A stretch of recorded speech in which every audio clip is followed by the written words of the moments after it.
웩슬러 지수가 높으니까 우리 아이는 똑똑해. 뭐든 잘할 거야. 웩슬러 지수가 낮으니까 우리 아이는 바보야. 그냥 마음대로 살게 냅두자. 안녕하세요. 닥터 캐럿입니다. 오늘은 많은 부모님들이 관심 갖고 계신 웩슬러 지능검사 이야기를 해보려고 합니다. 특히 웩슬러 지능검사 결과지를 받아든 부모님들이 흔히 하시는 3가지 착각에 대해서 자세히 말씀드리려고 해요. 정신과 의사가 학습적인 상담을 전문으로 하는 건 아니지만은 전반적인 아이의 정신 건강을 검사하기 위해서 종합적인 심리 검사를 하시는 부모님들이 가끔 계시거든요. 그런 경우에 실제로 진료실에서 자주 듣는 질문이 있어요. 선생님, 우리 아이 IQ가 130이 넘는데 그러면은 공부 잘할 수 있나요? 영재인가요? 아니면 언어 점수가 높으니 문과로 가야 되나요? 얘가 친구들하고 잘 못 어울리는데 너무 똑똑해서 그런 거 아닐까요? 같은 질문들을 받을 때가 있는데요. 이 질문들이 바로 오늘 제가 말씀드릴 3가지 착각입니다. 첫 번째, 웩슬러 지능 지수가 높으면 모두 영재다? IQ 점수가 높게 나왔을 때 부모님 입장에서 기분이 좋습니다. 우리 아이가 똑똑하다, 영재 아닐까? 라고 생각을 하실 수 있죠. 하지만 실제 임상에서는 점수 하나만으로 영재냐 아니냐를 판단하지 않습니다. 왜냐하면요, 웩슬러 검사 결과는 환경의 영향을 크게 받아요. 아이가 잠을 설쳤다든지 긴장했다든지 엄마랑 떨어져서 검사를 하려고 하니까 불안했다면 웩슬러 검사에서 지능 지수가 실제보다 더 낮게 나올 수가 있고요. 또 하나는 학습 효과가 있어요. 요즘에 웩슬러 검사의 지능 지수를 기준으로 IQ 얼마 이상일 때 다닐 수 있습니다. 이렇게 입학 기준에 웩슬러 지능 지수가 들어가는 학원들이 있더라고요. 그런 학원에 아이를 다니게 하고 싶어서 검사가 잘 나오게 하기 위해서 비슷한 유형을 연습시켜가지고 데려오시는 경우가 있어요. 그런 경우에는 학습 효과로 인해서 실제 잠재적인 지능보다 웩슬러 지표가 높게 나옵니다. 게다가 웩슬러 검사 결과는 검사자의 자격과 숙련도에 따라서 차이가 많아요. 특히 사설기관에서 웩슬러 검사를 하는 경우에 반드시 임상심리 전문가가 검사를 하는 게 아니라서 결과 해석이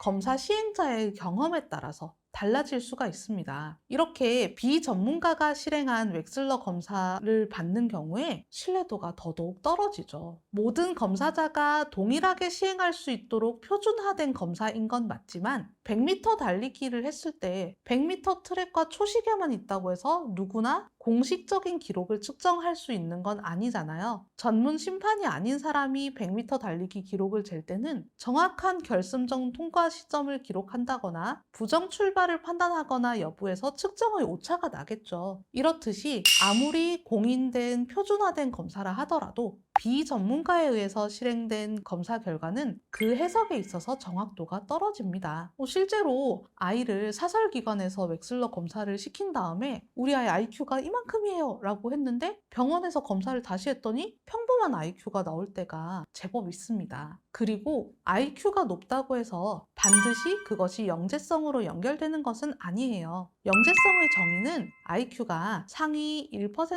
3% 수준으로 높은 사람을 말하는 게 아니거든요. 영재는 지능, 창의성, 과제 집착력 이 3가지가 다 갖춰진 사람을 말하고요. 지능이 상위 1% 수준의 최고가 아니라 상위 15% 정도만 되어도 창의성과 과제 집착력이 함께 갖춰졌을 때 그런 사람을 영재라고 부르는 거예요. 바꿔 말한다면 IQ가 상위 3% 수준에 해당하더라도 1% 수준에 해당하더라도 창의력이나 과제 집착력이 없다면 영재라고 보기 힘들죠. 따라서 아이의 웩슬러 지능 지수가 높게 나왔다면 우리 아이는 잠재력이 있다 정도로 받아들이시고 영재라는 타이틀은 너무 쉽게 붙이지 않으시는 게 좋습니다.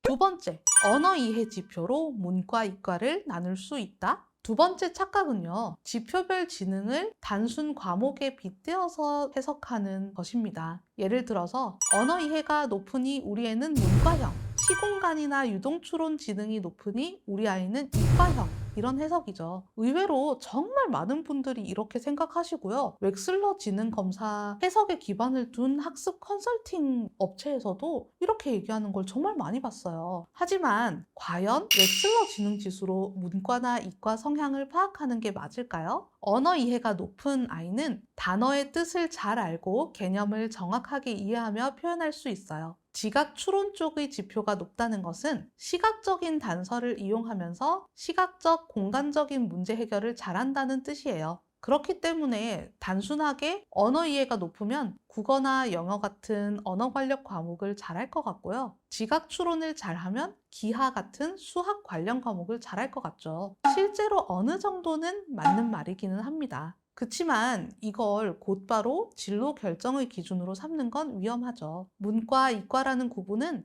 사실 교육제도에서 만든 인위적인 구분일 뿐이잖아요. 지능검사에서 말하는 언어적 능력, 비언어적인 능력하고는 결이 다릅니다. 언어 이해가 높은 아이는 언어적인 표현력이 뛰어날 뿐만 아니라 언어 이해의 소검사 중에는 공통성이라고 하는 소검사가 있어요. 이 공통성 검사는 범주화 능력과 추상적인 개념을 추론하는 능력이 포함되어 있기 때문에 이과 학문에서도 쓰이는 영역의 지능이에요. 예를 들어서 생물, 과학이죠. 이과잖아요. 생물 과목에서 생명의 계보, 종속 과목 강문계에 따라서 생물을 분류하잖아요. 이러한 생물의 분류도에 따라서 공통성을 추론하는 능력, 이런 것들은 과학 과목이지만 언어 이해가 높아야 잘할 수 있는 거죠.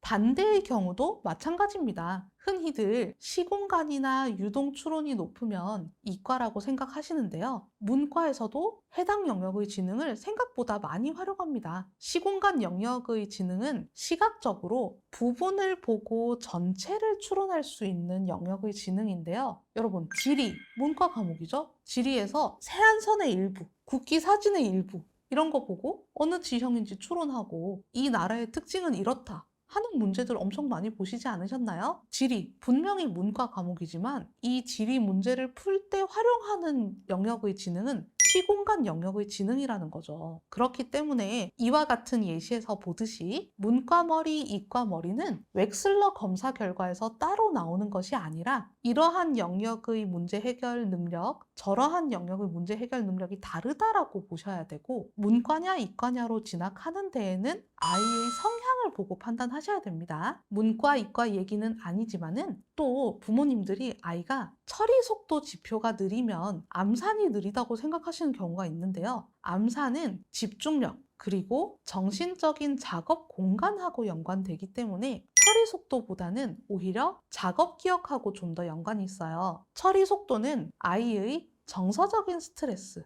무기력이나 의욕 저하, 시각적 탐색 능력 및 눈과 손의 협응 능력과 연관된 지능입니다. 그래서 처리 속도가 느린 아이는 시험에서 OMR 마킹 같은 게 좀 느리다, OMR 마킹 실수가 있을 수 있다, 이럴 수는 있는데 암산하고는 처리 속도만으로는 연관되어 있진 않습니다. 물론 처리 속도가 느리면 암산이 느리긴 하겠죠. 세 번째, IQ 지수로 사람을 판단하면 안 됩니다. 부모님들이 하시는 마지막 착각은요, 웩슬러 지수가 마치 이 아이의 모든 가치를 다 결정하는 것으로 착각하는 거예요. 웩슬러 지수가 높으니까 우리 아이는 똑똑해. 뭐든 잘할 거야. 웩슬러 지수가 낮으니까 우리 아이는 바보야. 그냥 마음대로 살게 냅두자. 이렇게 생각하시는 경우도 있거든요. 어느 쪽이든 아이를 위해서는 그렇게 좋은 생각은 아니신 것 같아요. 웩슬러 지수가 반영하지 못한 영역의 지능도 있고요. 성격이나 사회성 발달 같은 게 오히려 더 아이의 강점과 약점에 많은 영향을 미치는 편인데도 웩슬러 지능이 모든 걸 설명해 주는 것처럼 생각하곤 하거든요. 예를 들어서 아이가 친구하고 잘 못 지내는데 웩슬러 지능 지수가 높게 나왔어요. 그랬을 때 아이에게 네가 너무 똑똑해서 애들이 너를 이해 못해서 그래 라고 부모님이 말씀하시는 경우도 있죠. 의도는 알겠어요. 아이의 마음이 다치지 않게 하려는 배려죠. 그렇지만 이 아이가 진심으로 이렇게 믿고 부모님도 진심으로 이렇게 믿고 가르치는 거는 부적절하죠. 지능이 뛰어난 아이라 하더라도 사회성 기술이나 정서 조절 능력의 문제가 있을 수가 있는데 지능 지수가 높다는 이유만으로 나머지 문제들에 대해서 너무 간과하게 된다는 거죠. 지적 능력이 높을 때 이 아이가 살면서 겪는 여러 가지 문제를 헤쳐나가는데 큰 자산이 되는 건 맞지만 그것만 가지고서는 모든 문제를 해결하는 것이 아니거든요. 그렇기 때문에 오히려 지적인 능력이 높은 아이니까 자신의 부족한 면을 스스로 해결해 나갈 수 있도록 올바른 방향을 짚어주시는 게 더 맞다고 생각합니다. 다시 한번 강조드리지만 지능 지수는 단순히 하나의 참고 자료일 뿐 아이의 전체를 설명해 주는 것이 아니다. 아이에게는 지능 지수보다 더 중요한 것들이 있을 수 있다는 거 꼭 기억하셔야 됩니다. 네, 여기까지 잘 보셨나요? 웩슬러 지능 지수에 대한 세 가지 착각에 대해서 다루어 보았는데요. 오늘 영상이 웩슬러 검사 결과를 조금 더 현실적으로 이해하고 아이에게 큰 도움을 줄 수 있는 자료가 되길 바랍니다. 그럼 지금까지 닥터 캐럿이었습니다. 안녕!